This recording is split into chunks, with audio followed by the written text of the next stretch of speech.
This is the Bryan Hyde Show. Well, hello there and welcome to the show. Actually, welcome back. I've been off for a couple of weeks doing radio and stuff like that.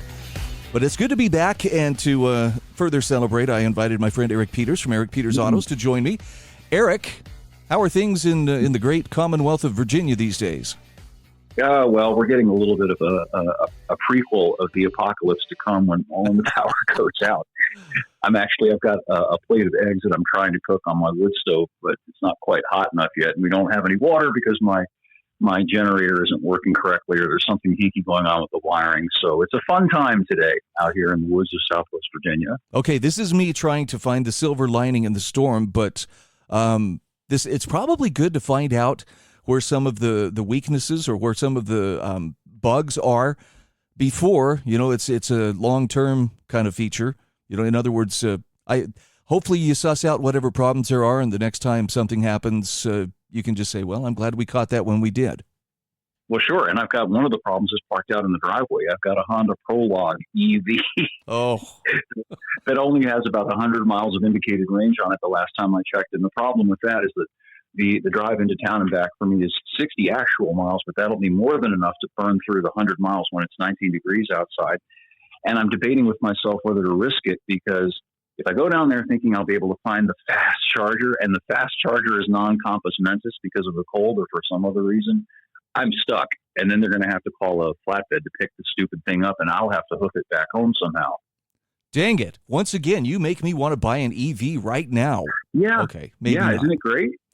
No, it's... By the way, as an aside, this is some inside baseball stuff, too.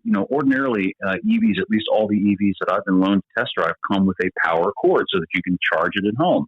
Well, when I got home the other day with this one, it didn't have it. And so I thought, well, maybe the previous journalist who had the car forgot to put it back in. So I called the company that handles the management of the press cars. And nope, it doesn't have one, period.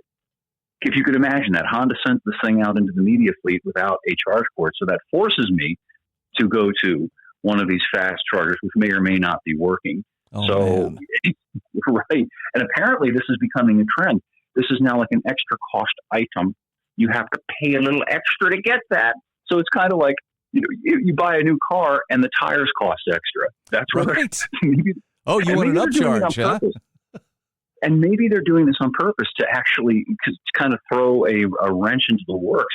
Maybe the manufacturers realize this ain't a going nowhere, city boy, and they really want to sour the public on these things. That's the only thing I can make out of it, that they would give a vehicle is to me, a journalist, and to other journalists. And obviously we're going to write about it and talk about it. Okay. Now, there's another matter that you've been writing about the last couple of days that has really caught my interest, and that is you are on the outs with Elon Musk, specifically having been excommunicated from the X platform. Yeah. Talk to me about what happened there. Yeah, well, I don't really spend a lot of time on X, but I did generally go there in the morning to post links to my articles, and sometimes I would see things posted by other people, and sometimes I would respond to them. And I saw something about the UK's Prime Minister, Keir Starmer, who's a really odious person, and this whole business with him suppressing information about the gang rapes and so on that have been happening over there. And by the way, Keir Starmer is a guy who's closely involved in the Jimmy Savile thing, and if people are interested in that, they should look it up.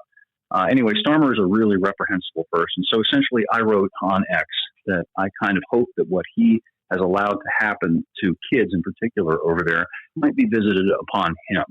And that was sufficient for me to get kicked off the platform, unless I submit to what they call an ASCOS or something like that challenge. And it's essentially a struggle session. Remove the offending post and implicitly promise to sin no more.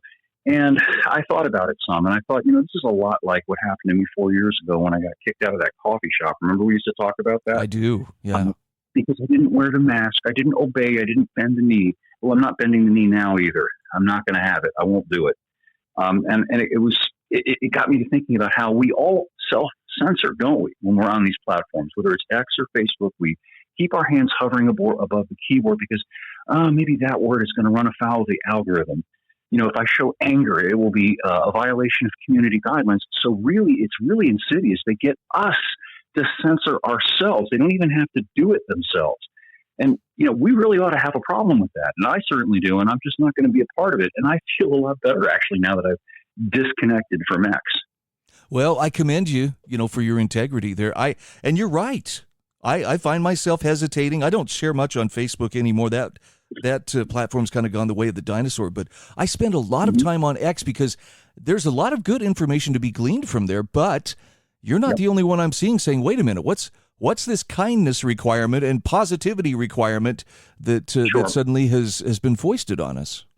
Yeah, and that's the interesting thing. It turned out that, within probably, 48 hours of my contretemps with X, it was revealed that they are doing just what you said. They're imposing some kind of a positivity regimen in the algorithm. So, if you're a negative person, whatever that means, then you're going to get shunted off into the sidelines.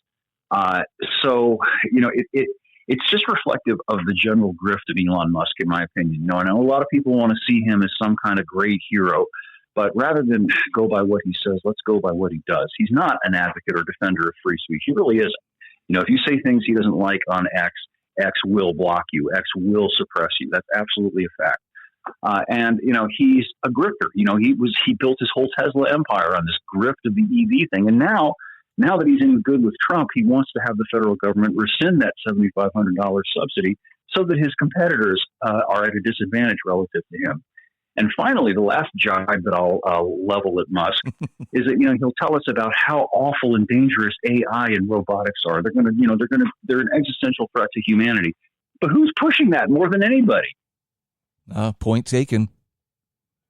So this brings me to another angle that we should probably explore. Who can you trust? I know a lot of trust is being placed not just in Musk, but also in Trump as we move forward. And the vote was certified yesterday. By the way, kudos to the Babylon Bee for their headline of another glass ceiling broken as first woman of color certifies the election she just lost. It's like, okay. Wasn't it great? Yeah. Yeah. It's like a lifeboat, isn't it? Sometimes to have some humor in these dark times that we live in. And at the same time, I watched with some interest the vote to secure a new speaker, to secure a speaker of the House. It turns out it's going to be Mike Johnson once again. Thomas Massey was like the lone voice of reason saying, guys, how many times has Johnson sold us out? And the Trump crowd turns on him like he's some kind of a traitor. Of course, exactly. As you and I have talked about before, the same herd instinct that the right will criticize the left of having applies just as equally, unfortunately, to the right.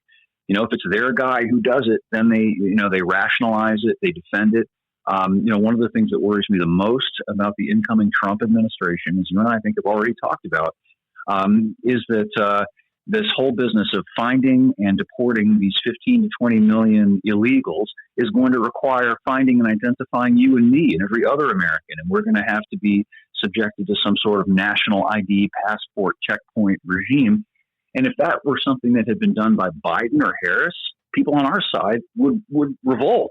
But when it's Trump that does it, they'll say, "Oh, we just have to do this. It's going to make America great again." Yeah, it was a little bit of rain on my parade. Thinking, okay, finally there might be a chance to see government reined in and things change. But that cultish thinking, and it's Tom Woods was the one who pointed out. You never heard people say, "Look, trust Jefferson," because the presidency wasn't a cult back then, but we're hearing it all the time today. Correct. And I'd like to make another comment, too. We're hearing a lot about how Elon Musk and Trump are going to make government more efficient. Well, that kind of sets off my alarm bells. I'm in the middle of rereading Solzhenitsyn's Gulag Archipelago, and one of the themes of the book is just how efficient the Soviet Gulag system was, how very good they were at rounding up people, transporting them to camps, and then disposing of them. I don't want efficient government. Do you? No. My wallet and my life are better off when government is inefficient and clumsy and moving as slow as molasses. Yep. So we'll wait and see, but I think due diligence is important. And you asked me, how do you know whether you can trust somebody? Well, have they acted in a way that merits trust? Or do their actions merit you trusting them? Not what they say, but what they do. I think that's a pretty reasonable way to figure out whether somebody is worth trusting. Well, as you pointed out earlier, that's really the only way you can know for sure where someone stands. Everybody can talk a good game, but their actions will tell you exactly what they believe in and what they are going to do, or what they are willing to stand for. Yeah, and I'd like to make a further point with regard to Musk, too. I don't have an issue with him setting forth terms and conditions for the use of his platform. I believe in capitalism. I believe in private property. What gets me irritated is his disingenuous posturing. If he wants to say, look, X is a service, and if you want to use my service, it's going to cost you $8 a month, and, the services are according to this and this terms and conditions, that's fine. But don't tell me you're a free speech guy. That's the part that I have a problem with. Well, and to keep yourself from being deceived or from being conned, as it may be the more appropriate term, I'm including 2 articles in my show notes today that I picked up off the Brownstone Institute's website. They're from a writer by the name of Josh Stylman. The first is on reading between the lies, and this has to do with how to process media information and how to tell when you are being subjected to either a psyop or deception. The second one is manufacturing official dissent, and how, for instance, Robert F. Kennedy Jr., the official pushback against him, lots of news organizations, sending forth commentators to tell us what a kook he is and how crazy he is. Nothing substantive, though, nothing factual to counter, some of the stances that he's taken. They just are attacking his character and smearing him. Yeah, that's exactly what they do. They always use these implications, and then they use these greasy weasel words, which are designed to get you to implicitly agree with whatever their premise is without challenging it, and thereby win the argument. A really good example, they talk about asking people to pay their fair share, things like that. And if you don't check that before you even have a discussion, you've already lost the discussion. They're not asking you, they're ordering you.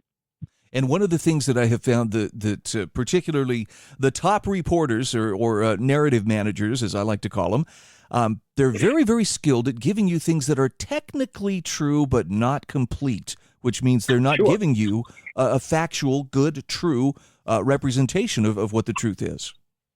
Well, what they're doing is lying to you. An omission is effectively a lie, isn't it? If they're not providing a critical piece of information that's relevant to whatever the thing is that you're talking about, and they're doing that deliberately, they're doing that to prevent you from knowing the full truth, right? And that's effectively the same thing as lying. No, that makes perfect sense. So talk to me about your thoughts as we move toward inauguration. I mean, obviously, it doesn't sound like you and I are hanging all of our hopes on, the sun will come out on January 20th and shine forever. But what about what is being done in the closing days of the Biden administration? Does it not appear like they are setting a torch to everything that they possibly can on the way out the door?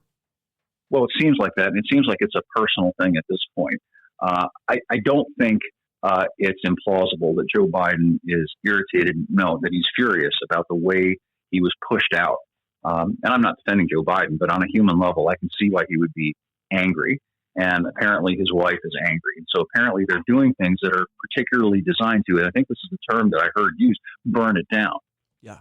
They're doing things to really cripple the party, which they feel betrayed them, including such things that are just completely indefensible, like the mass pardons of these violent criminals from the death penalty.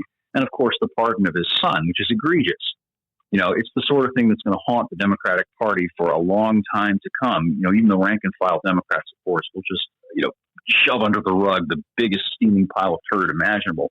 Nonetheless, it's difficult for them and it's embarrassing for them.